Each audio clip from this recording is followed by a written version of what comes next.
as Chris said, I'm a student in Cambridge. Actually, what I spend most of my time doing is working with Cambridge Hub and trying to get students involved in volunteering and change making.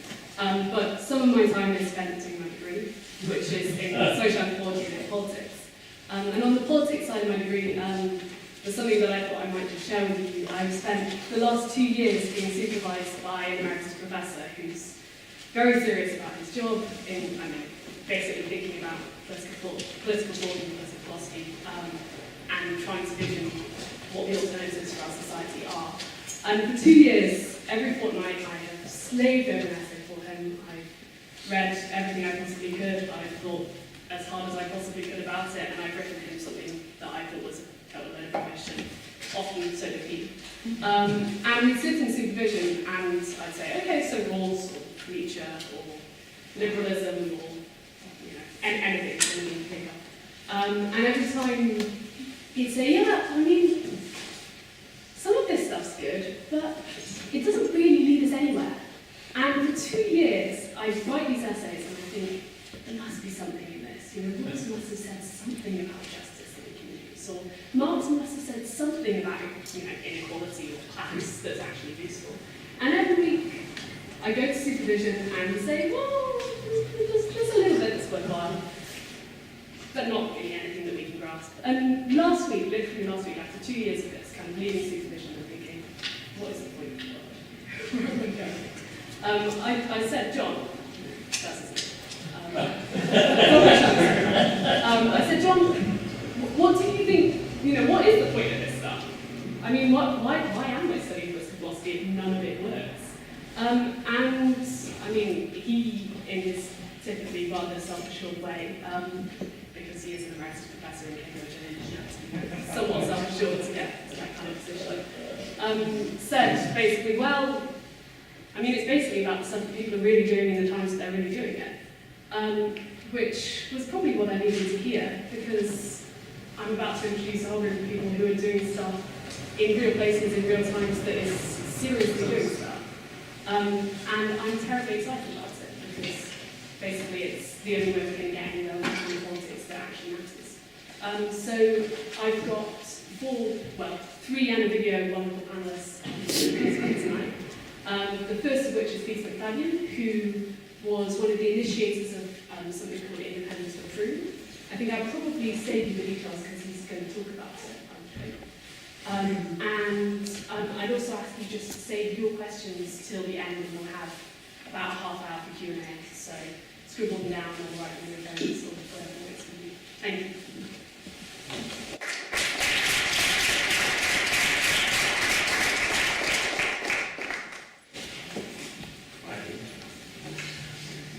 Thank you. Thanks, Andy. I'm going to say it for Lily didn't, that she's also my niece. But that's not why I'm here. Next week. And when we get to the Q&A, she's going to be ruthlessly brutal, I'm sure. But, as I say, that's not why I'm here. I'm here because I'm the leader of Frome Town Council. Frome's a town just south of Bath, miles and miles of England. And also that I wrote a book called Back Democracy, which set out what we've tried to do in Frome over the last few years. But I ought to say in relation to being the leader of Frome Town Council that what I'm now going to say is not on behalf of people of Frome, in the sense that I'm speaking as me, because we're all independents, which we really, really are. And so I'm not speaking for Frome, I'm speaking for me. I'm an accidental politician. I'm really a gardener and an undertaker. And I think there's a big connection between undertaking and politics, because in both cases I got involved because I'm trying to drag something from some previous century into this century. And I also work for Common Relief, where I work particularly on issues of disability rights and also issues around climate change. And climate change is actually what kind of took me into politics, because my dad, who died actually 5 months ago today, so his granddad, one of his regrets in life was that he was a very early ecologist and was involved in books like and publications like Limits to Growth. And his, possibly his only real regret was that as a scientist, he didn't do more politics, or that he'd done what so many scientists do, which was sort of done their bit and then passed it over to the politicians and vaguely hoped that politicians would do something what they said. He felt that he got that wrong, and I think he was probably right. He did get it wrong in some ways, and we still see that, I think. Although now politicians don't seem to believe in science, which makes it even more difficult. So I got involved because I'd started the equivalent of your transition town movement in Frome, and one of the things which we wanted to do was to create a relationship with the town council. So I went to the town council and I said, tell me about your sustainability policy, and they said, we've got a park. I want to talk about climate change and all of that sort of stuff, and they said, no, we've got a park, Peter. And I was moaning about this in the pub to other people who had other angles with which they'd approached the council and had similar lack of anything useful. And that built up into why don't we just try and make this, why don't we try and raise a few issues, why don't we have some fun in an election which was about 10 weeks away. This is 5 years ago now. And so we did. And we, the first thing we did was held another meeting in another pub, thinking that maybe 20 people would come, and about 80 people came. And at the end of that meeting, we had the 17 candidates we needed for 17 awards. And then we ran a very upbeat, friendly, totally no-slagging off campaign. So it was all about trying to be positive. And went on to win 10 out of 17 seats. And one of the key things in that process was that we decided that we looked at other groups of independents in the country. And the history of independent councils is not very good, I have to say. Mostly they come together around an issue. They come together because they're the anti-Tesco's campaign, or they campaign on something. And then when they've won that campaign or lost it, or they get elected, they run the campaign, and then they all fall out. Because actually they have nothing in common. And haven't really built any relationship between themselves. Or, and I have to be slightly careful here, because I don't really know the history of, I'm possibly honest, one of our future speakers, but a lot of who's an independent here, a lot of independents have fallen off the edge of their parties, specifically. They're so far right that the right wing won't have them, or they're so far left that the left wing won't have them. But then they come together in some loose mass of extremists, and again, false belief. What we were trying to do was to invent a model that did something very different. That was essentially there just to enable people to get elected once every 4 years. So that's what we've created in Frome. So we have a way of, what we do have is an agreed way of working, which is really about common sense, I think, which I can talk to you more about later. But that's essentially what we put together. And then we ran that campaign, won those, and won a majority. There were still 7 others, but they were split. And of course, the Lib Dems and the Tories couldn't vote together, so they were even less of an opposition. So we effectively ran through for the first 4 years. And right at the very beginning, we felt we needed to change things radically from what they had been. What normally happens in the first meeting of the council is that people get elected to committees. You don't know what the committees are, and you don't know who you are. So it's the first of a sort of series of insane things that happen, in my view. So the first thing we did was we abolished all the committees. And then we took 2 weeks off to sort of work out what we wanted to do, work out who we were, work out what we wanted. And then we created 2 committees instead, and ran the council just with 2 people. And we also claimed something called the powers of general competence, which I doubt because it flies with the powers of general incompetence before. But it means, which give you the right to do anything that's legal. Other than form an army or raise taxes. And that came through the Localism Act, which was something which a lot of us stood because we thought that the Localism Act was going to give us a lot of power. I'm jumping to the end of the story in a sense, but it hasn't. It hasn't because we live in a country that's, with the possible exception of North Korea, one of the most centralised governments in the world, in my view. And at the moment, power is being drawn into the centre, and localism is general. And from our point of view, it really, really hasn't impacted on the things that we wanted to do. But we got involved because we thought it would. And one of the things that it did let us do was have those general powers, which meant we could borrow money in a way that perhaps we couldn't before. So we did do some things like borrow money, spend money. We took risks and made mistakes, and we loved U-turns. It's sort of almost written into our whatever you call it, into our DNA. But that whole idea that actually it's good to be able to change your mind, which I think we all do as human beings, but politicians don't do, which is insane in my view. And this attracted some really, really interesting new staff. a couple in particular, one who's now a resilience officer and another who works particularly around biodiversity. We were talking about this a bit earlier, and I'm not quite sure why, to some degree, but the people who've come have had particularly environmental and green desires, but they've really given us, taken us to somewhere else. Because what I'm talking about is effectively a parish council. All we have to do is to have one meeting a year and have an ordinance. You know, that's all we legally have to do. So everything else we've done has been on top of that.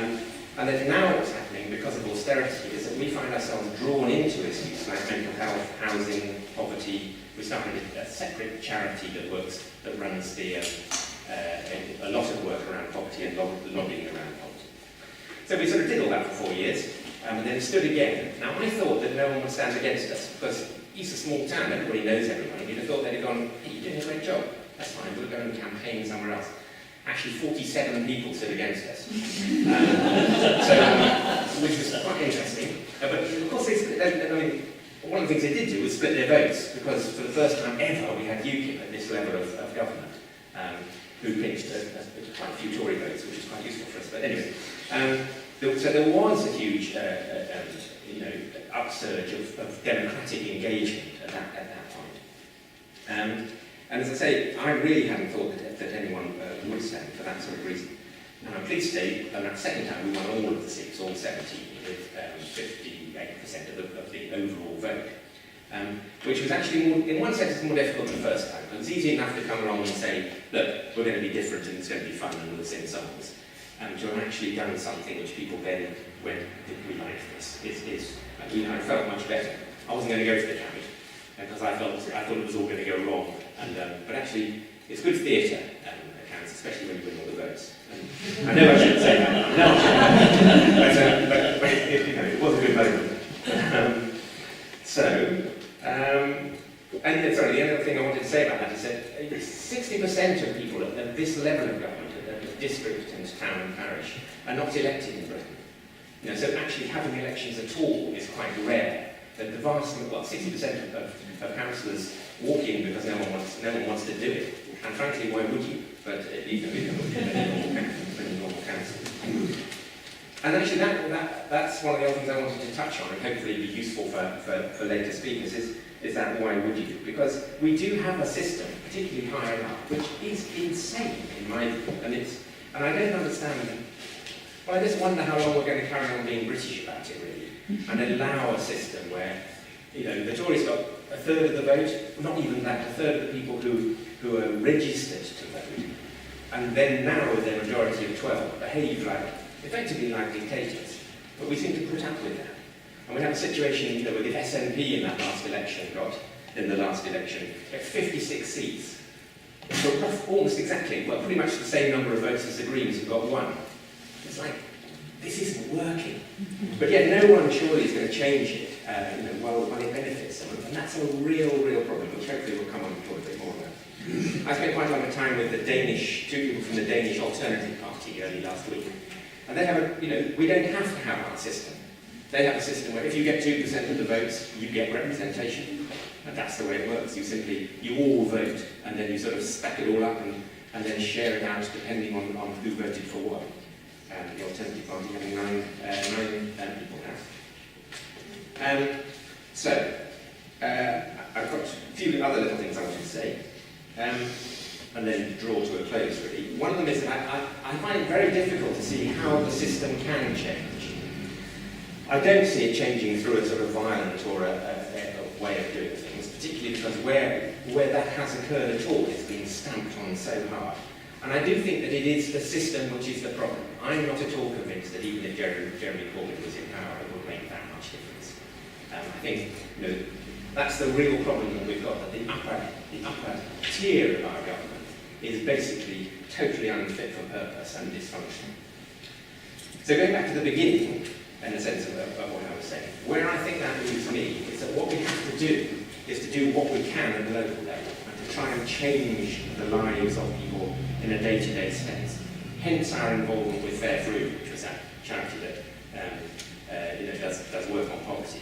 So that we're really trying to improve people's lives and the things that we can do, and then put pressure on the bigger things as well. So it's that sort of, what's it called? Think local, act global. I got the right way around. You get that the wrong way around. Act local, think global. Yeah, that's it. So it's sort of doing things at a local level, but then also trying to put influence at a global level. So I picked up a paper on the way out of Frome this morning, which is Can Frome become the UK's first fossil-free? I can't say this, I'm going to have to change this. Can Frome become the UK's first fossil fuel-free town? So, putting aside my inability to say fossil fuel-free, but that's kind of what I'm talking about. So we're about to launch a discussion, well, we are at the weekend, we've got a conference of people coming from all over Europe around how to reduce fossil, whatever that thing is. And one of the, as a town, I think what we can do is sort of raise those issues and then hopefully spread that ethos amongst other towns so that you then get a sort of build-up, very much in the kind of way that the transition towns have around issues, but you give a sort of political edge to the transition towns, a town movement. That's very much where I sort of come from with all of this. So that's essentially what I wanted to say, really. My hope is that by engaging local people in doing what we all know we need to do, that will bring the pressure that we need. Because I don't believe, well, I can't see a way of changing the top, because I don't see any sign that the leaders that we have will want to change the things which essentially mean that they can continue to line their pockets and those of their payments.